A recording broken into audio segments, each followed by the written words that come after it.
Vicky, nasa na yung mga kapatid ko? Alam ko ikaw yung kumuha sa kanila. Hindi ko sila kinuha. Kusa lang silang sumama sa akin. Huliin siya. May pakulong si Ate Vicky. Mabait naman po siya eh. Shine, dati yun. Hindi na kayo dapat sumasama kayo sa kanya. Kaano-ano mo bang mga batang ito? Pamangkin ko ho sila.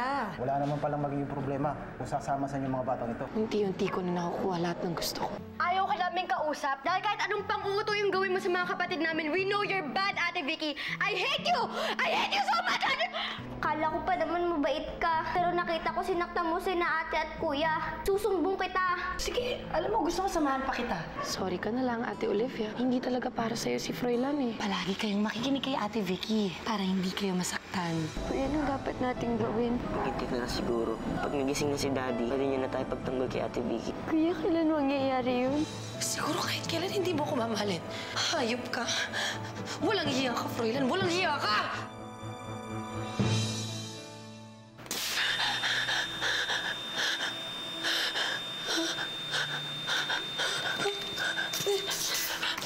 I'm sorry. I'm sorry. I'm sorry, Froilan. I'm sorry. I'm sorry. I'm sorry. I'm so sorry. Hindi ko kaya mawala ka. Hindi ko kaya mawala ka. Kaya gumising ka na. Gumising ka na. Gumising ka na.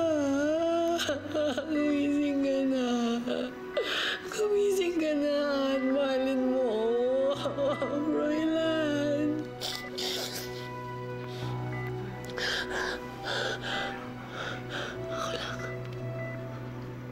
Ako lang ang mamahalin mo. Ako lang. Ako lang. Narinig mo yan, Froilan? Narinig mo? Ako lang ang mamahalin mo. Ako lang ang mamahalin mo, Froilan.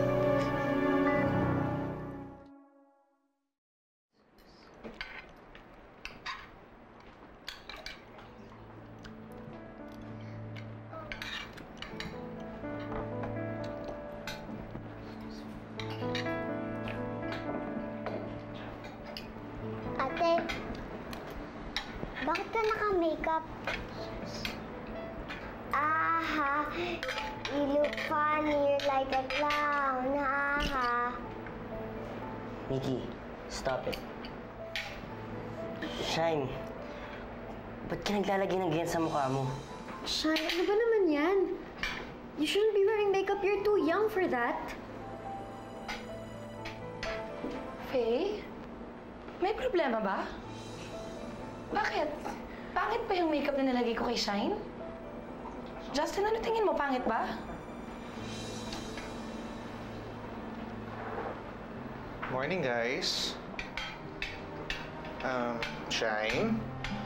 May gusto ka sabihin sa akin last night? Wala po akong sasabihin.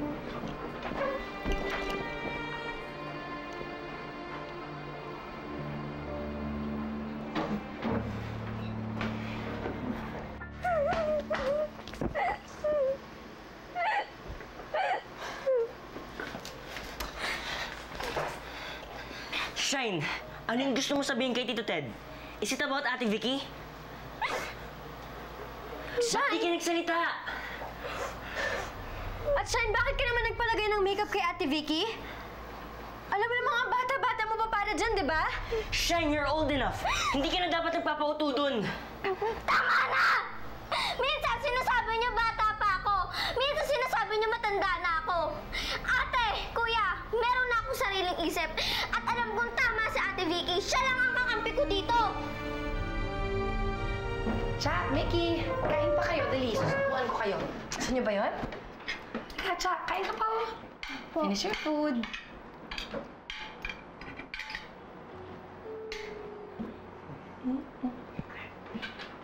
Believe naman din ako sa'yo. Galing. Believe ako sa pagkadesperado mo, Vicky. Pati ba naman yung mga bata inuuto mo? Ted, hindi ko kasalanan na gusto ko ng mga bata. Gusto niyo ba yun? Gusto niyo ba na sinusubuan ko kayo? Huwag kayong mag-alala. Simula ngayon, lagi ko kayong aalagaan, lagi ko kayong susubuan. Lahat ng gusto niyo, ibibigay ko sa inyo. Di tulad ng mami niyo. iniwan na lang niya kayo basta-basta.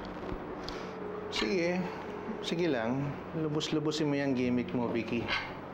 Tandaan mo, bababa na ang desisyon sa korte. Tignan lang natin kung di ka bumalik sa kangkungan o kung saan lupalop ka man napulot ni Olivia. Anong sinabi mo? Kakampi mo si Ate Vicky? At bakit? Hindi niyo kasi alam kung gaano siya kabait sa akin. Mabait? Shine, dahil lang dyan sa mga kaartihan na tinuturo niya sa'yo, mabait na siya doon? Shine, nagpapauto ka lang sa kanya! Hindi ako nagpapauto! Naiingkit ka lang! Shine! Sumusobra ka na! Bad trip! Sana hinayaan ko na lang sa Ate Vicky na isumbong kayo kay Daddy dahil tama siya! Mga pasaway kayo, mga rebelde kayo! Shine, hindi totoo yan! Shine, hindi totoo yung sinabi mo! Bawiin mo yun! Faye, Bawiin stop it! mo! Shine, stop it! Kuya, hindi mo ba siya narinig? Sinabi niya mga rebelde daw tayo! Mas kumakabi pa siya dun sa Vicky na yun kaysa sa atin! Totoo naman kasi, ayaw niyong makinig kay Ate Vicky kaya lalong sumasama yung loob ni Daddy! Shine, tama na! Si Ate Vicky na yan ang bad vibes dito. Siya nga ang dahilan kaya umalis si Mami, di ba? Kaya iniwan niya si Daddy. Hindi mo alam ang lahat! No! Sinisiraan niyo na sa Ate Vicky! Hindi ako naniniwala sa mga sinasabi niyo!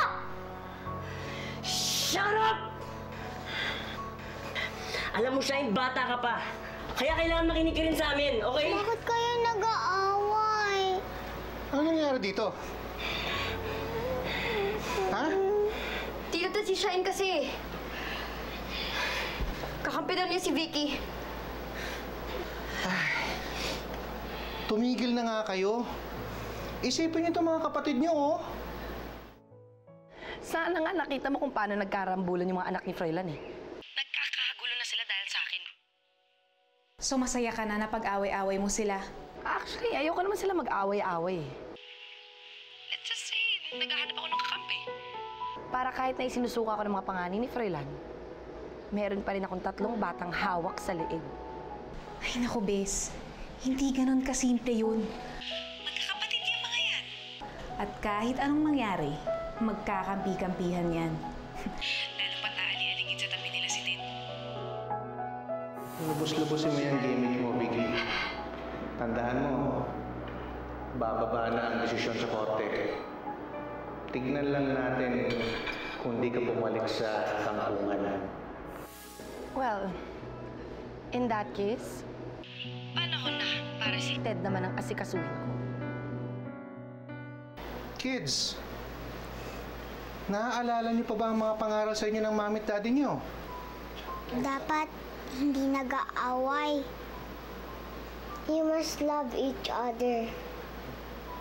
At parating igalang ang mga nakakatandang kapatid. Tito, good girl naman po ako. Hindi ko lang po talaga maintindihan. Gusto lang naman kasi namin kayong protektahan sa mga nangyayari. Pati kay Ate Vicky. Lahat naman kayo nalilito na. Ako na nagsasabi sa inyo. Huwag lang kayong basta-basta maniniwala sa Ate Vicky nyo. Magkakapatid kayo. Di ba dapat nagkakaisa, nag-uunawaan, nagmamahalan? Yan ang gusto ng mami at daddy nyo. Di ba? Don't worry. Pag ako na magiging legal guardian nyo, ako na mismo ang magpapaalis sa Ate Vicky nyo. Sounds good?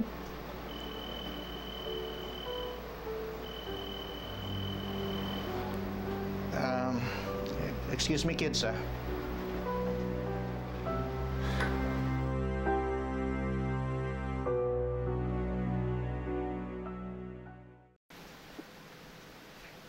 Daddy. Mami.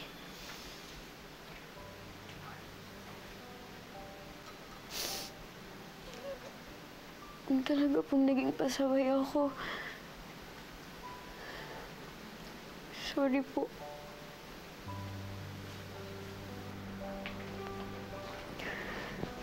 Ate?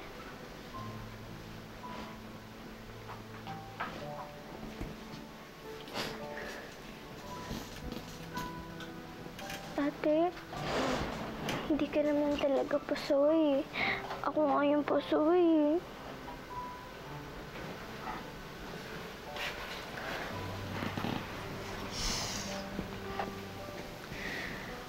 Shine, huwag mong sabihin yan. Sa totoo lang, ikaw nga yung naasahan namin ni Kuya parati.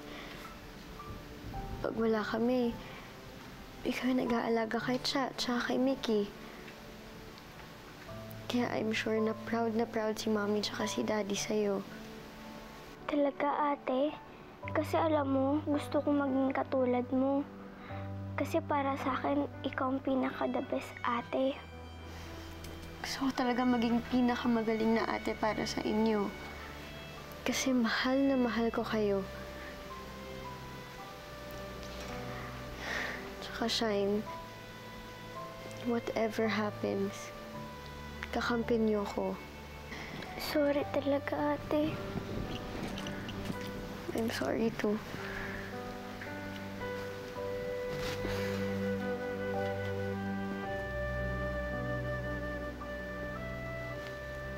Alam mo, mas maganda ka pa rin pag wala kang makeup. No? Tanggalin natin yan.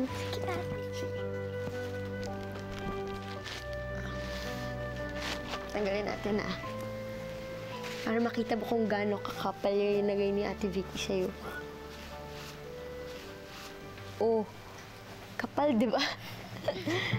Hindi ko pa nga mababayaran ng utang ko sa inyo. Please, maghintay-hintay na muna kayo. Kahit ano pang gawin nyo, hindi ko na kayang ulitin ang pagnanakaw sa kumpanya ni Froilan. At walang pwede makaalam nun, ha? Baka ma-disqualify ako sa pagiging legal guardian ng mga bata. Please, the kids need me. Kailangan ako ng mga bata. Nakikiusap ako sa inyo. Hello? Hello?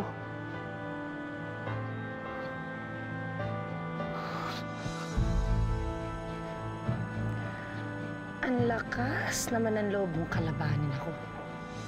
Eh, magnanakaw ka lang pala. Promise ko po na makikinig ako kala ate at kuya. I always be a good girl. Very good. I promise to be not makulit. You promise? You promise? Promise. Cross your heart. Promise. Yeah, oo. Fist bump. Fist bump. Okay, enough. Okay. I promise to be always pretty. Joke lang. I promise na laging susunod kina ate at kuya. Very good. Tama yun.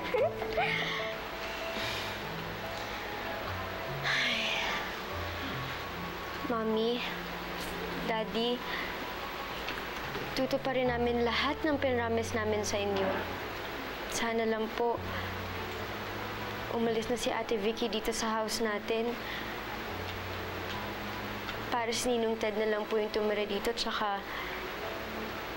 si Ninong Ted na lang po yung maging legal guardian namin. Alam ko na. Ano kaya kung doon muna tayo tumira kay Tito Ted? Para din tayo masaktan ni Ate Vicky. Di ba? Kuya, ate. Good idea yan, Here's the game plan. Pagtulog na si Ate Vicky, tsaka tayo tatakas. Tatakas tayo, pero quiet lang. Takas? Sino tatakas? Kayo? Hindi na kailangan. Kung gusto niyo pumunta kina Ted, pwedeng-pwede. Go ahead. Pwede na nga kayo magpahatid ngayon, Ano nakain na Ate Vicky? Ba't nagkaganon yun, no? Mami, biglang bumait sa atin. Kailangan ko muna umalis dito. Para hindi nila ako masundan. Pasensya na lang sa mga pinagkakautangan ko. Saka ko na lang sila babalikan. Pag maayos na ang lagay ang mga anak ni Froilan.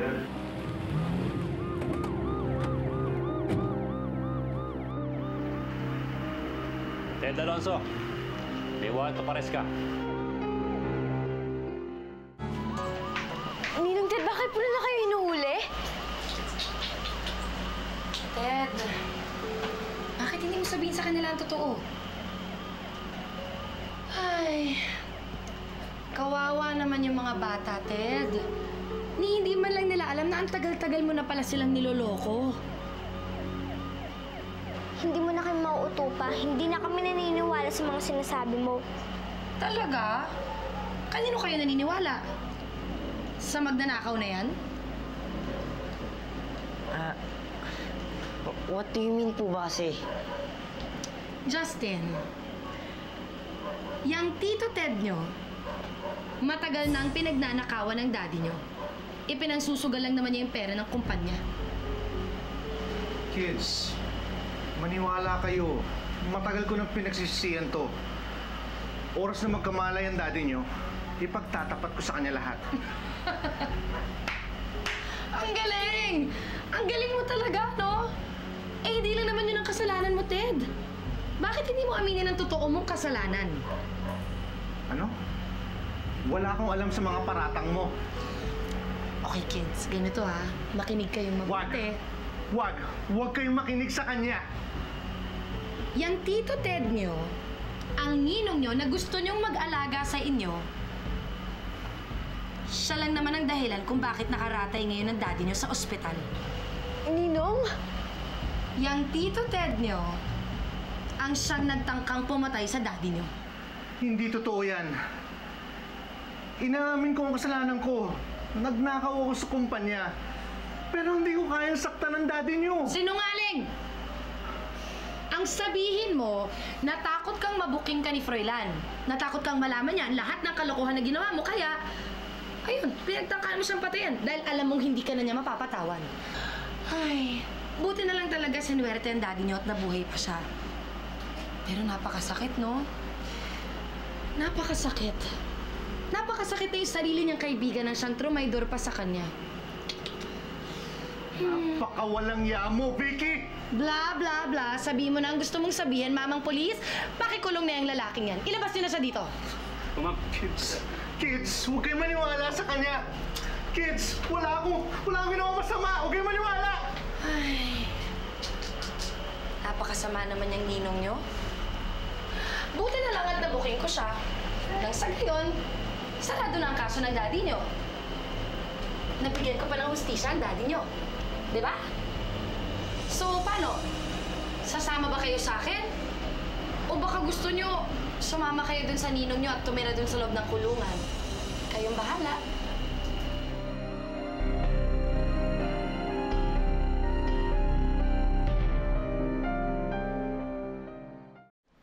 Para sa pagkawala ng isang malaking asungot sa buhay ko. Cheers! Sinabi mo eh. Cheers! Alam mo, bilib na talaga ako sa diskarte mo, Bes. Nagawan mo ng panibagong kaso si Ted. At kaso mo pa mismong pinaako mo sa kanya. Tama lang yun sa kanya, no? Papel kasi. Anong kala niya? Kung si Olivia nga mismo nagpatalsik ko sa sarili niyang pamamahay, siya pa? Kaya wala akong sasantuin. Lahat ng humadlang sa plano ko para makasama si Froilan, didispatchahin ko sa kahit anumang paraan. Paano yung mga bata? Kung talagang ayaw nila sa'yo. Wala na akong pakialam dun. Ngayon pa kung kailan hawak ko na sila. Kaya sa ayon sa gusto nila, susunod sila sa akin. Dahil simula sa mga oras na to, ako na ang magpapatakbo ng mga buhay nila. Cheers! Cheers! Tagay pa. Sarap? Ate, kuya, pwede bang dito muna ako matulog sa room ni na mami at daddy? Takot kasi ako matulog dun sa room ko. Ako din, ate, kuya. Dito na lang ako. Katabi ko si Ate Shrine. Me too. Sige, tara. Sige.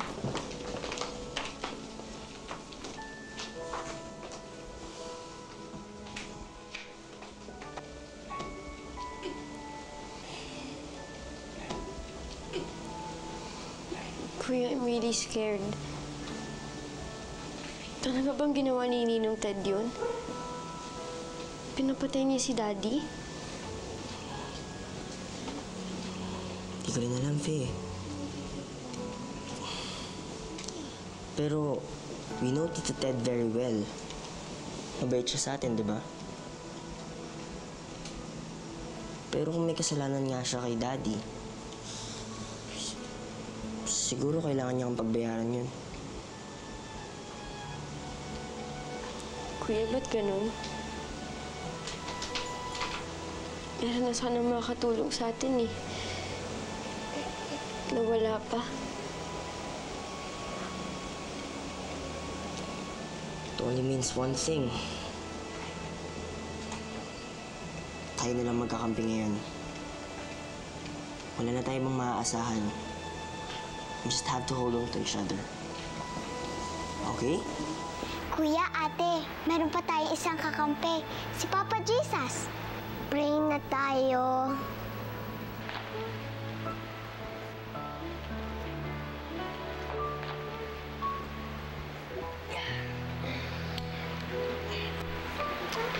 Pray muna tayo, pray. Pray muna tayo, ate. Okay, pray muna tayo, ah.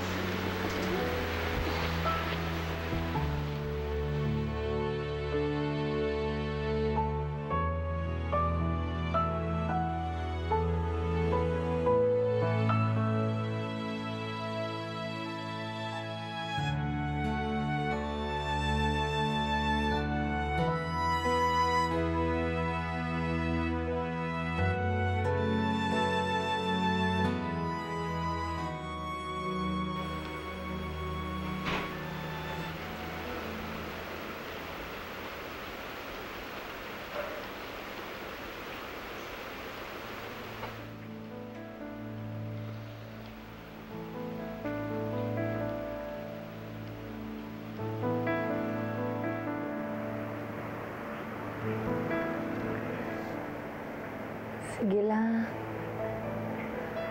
Matulog lang kayo ng mahimbing. Dahil bukas na bukas, magbabago na ang kapalaran niyo.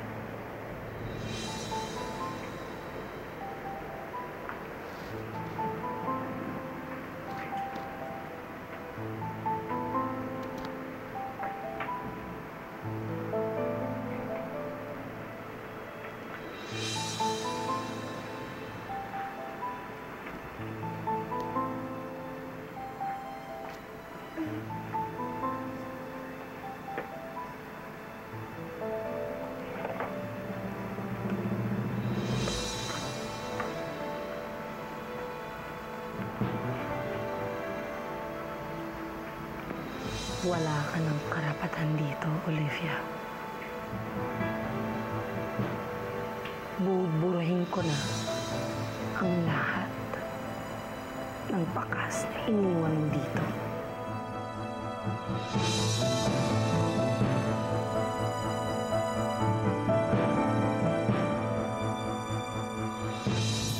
What's wrong? Kuya, yung mga gamit ni Mami pinapalabas daw ni Ate Vicky. Ate Vicky, bakit mo ba ginagawa to? Si Mami pinsan ka niya! Ang bait-bait niya sa'yo! Ba't ganyan ka sama-sama mo? Hindi ako masama dahil naglilinis lang ako ng bahay. Walang masama doon! Mana, gawin mo ganun kasing trabaho mo. Huwag mo na kontrahin si Vicky. Nag-aalala lang naman ako dun sa mga bata eh. Alam nyo, totoong baliw na yang si Vicky. Ma'am Vicky, That's right, attorney. hindi naman masamang mag-change ng image, lalo na ngayon, hindi ka naman basta-bastang legal guardian ng mga bata. Sa susunod na kalabanin niyo ako, talagang magiging kawawa kayo sa akin. Ako na may karapatan sa'yo ngayon, Froilan. Solong-solo na kita. Kaya aangkinin ko ang lahat ng meron ka. Para lang hindi ka na makakawala sa akin. Mga bata, huwag kayong matakot. Itatakas ko kayo. Wala si Ate Vicky. Manang, salamat po, ah. Pinatupad niyo po yung prayers namin magkakapatid. Ate!